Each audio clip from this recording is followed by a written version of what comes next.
की क्षेत्र में घटी घटना तमाम समाचार पत्रों एवं आम जन के बीच चर्चा का विषय बनी थी कि फर्जी इनकम टैक्स रेड टीम ने व्यापारी एवं परिवारजन को कार्रवाई का भय दिखाकर उनसे 20 लाख रुपए की रकम ठग ली। उक्त संदर्भ में व्यापारी सुधीर कुमार जैन निवासी सुनहरा रोड गंगनहर द्वारा संबंधित धाराओं में मुकदमा दर्ज किया गया। गिरोह के सरगना सहित फर्जी इनकम टैक्स रेड टीम के 2 ऑफिसर दबोचे गए।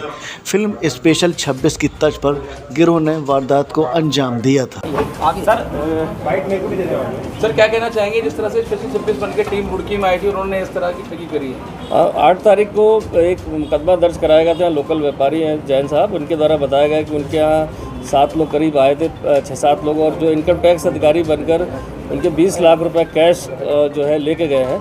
क्योंकि उनको शुरू में ऐसा लगा कि शायद ये सही में कोई इनकम टैक्स की रेट पड़ी, तो उन्होंने उनको साथ कोऑपरेट किया और जो भी एक पुलिस इनकम टैक्स अधिकारी जिस तरह से डिमांड करते हैं, जिस तरह से फ़र्द बनाते हैं या चेक करते हैं, उस हिसाब से उन्होंने भी एक व्यापारी होते हुए कोऑपरेट किया। लेकिन जब बाद में इनको शक हुआ, अपने सोर्सेज से जानकारी करी, तो पता चला कि ऐसा कोई भी इनकम टैक्स की रेट उनके यहाँ पर नहीं हुई थी, जिस पर उन्होंने आके थाने पर बाद में इसमें मुकदमा दर्ज कराया। तो चूँकि एक संवेदनशील प्रकरण था, एक व्यापारी हमारे उनके साथ हुआ और ऐसा कोई गैंग जो सक्रिय था वो अन्य व्यापारियों के साथ भी ऐसा ना करे, इसलिए एक टीम बनाई गई थी। इसमें हमारी लोकल जो हमारी रुड़की CIU और थाने की टीम बनाई गई थी और इसके बाद इन्होंने अपने प्रयासों से जो भी जानकारी मिली, इस पर 2 लोग को अभी इसमें गिरफ्तार किया है। इसमें एक का नाम सलमान है और दूसरा जो है वो धीरज है। धीरज जो है लोरी गाजियाबाद का रहने वाला, सलमान मुजफ्फरनगर रहने वाला। इनके द्वारा अपने यहाँ पर 3 साथियों और अन्य 4 साथी जो बाहर से बुलाए थे, 2 गाड़ियों में यहाँ पर विक्टिम के यहाँ पहुँचे और पूरी एक फिल्म की जो कहते हैं इनकम टैक्स अधिकारी बनकर पूरा इन्होंने इस पर ड्रामा करके 20 लाख रुपए लेके चले गए थे। इनके अन्य साथियों के बारे में भी जानकारी मिल गई है। साथ ही साथ जो फर्जी मोहरे और जो कार्ड बनाए गए थे इनके द्वारा वहाँ दिखाने के लिए इनकम टैक्स अधिकारी के रूप में, वो सभी कुछ बरामद हो गया।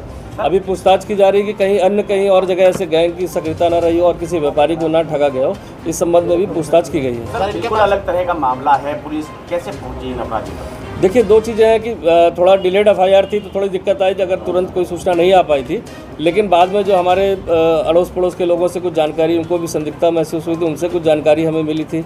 साथ ही साथ हमने CCTV फुटेज के माध्यम से 2 संदिग्ध गाड़ियों के नंबर भी निकाले थे और फिर तब इसके आधार पर जो हमारी टीमें उनकी तलाश में लगी थी, जिसपे दोनों लोग मिले और उसके बाद पूछताछ में सारी चीज़ें क्लियर हो पाई। सर, कितना कैश बरामद हो पाया? इसमें 2.5 लाख रुपए कैश बरामद हुआ है और इसमें 1 लाख रुपए का इन्होंने नया अभी एप्पल का मोबाइल भी ले लिया है, तो 3.5 लाख की रिकवरी ऑलमोस्ट ये हुई है। बाकी अन्य अभियुक्तों के पास अलग अलग हिस्से के रूप में शेयर किया हुआ है। सर, पुलिस ने तो नहीं माना सर, हथियार वगैरह कोई बरामद नहीं, इससे कोई हथियार नहीं, चुकी ये तो एक तरह से डराने के लिए था ही नहीं इनके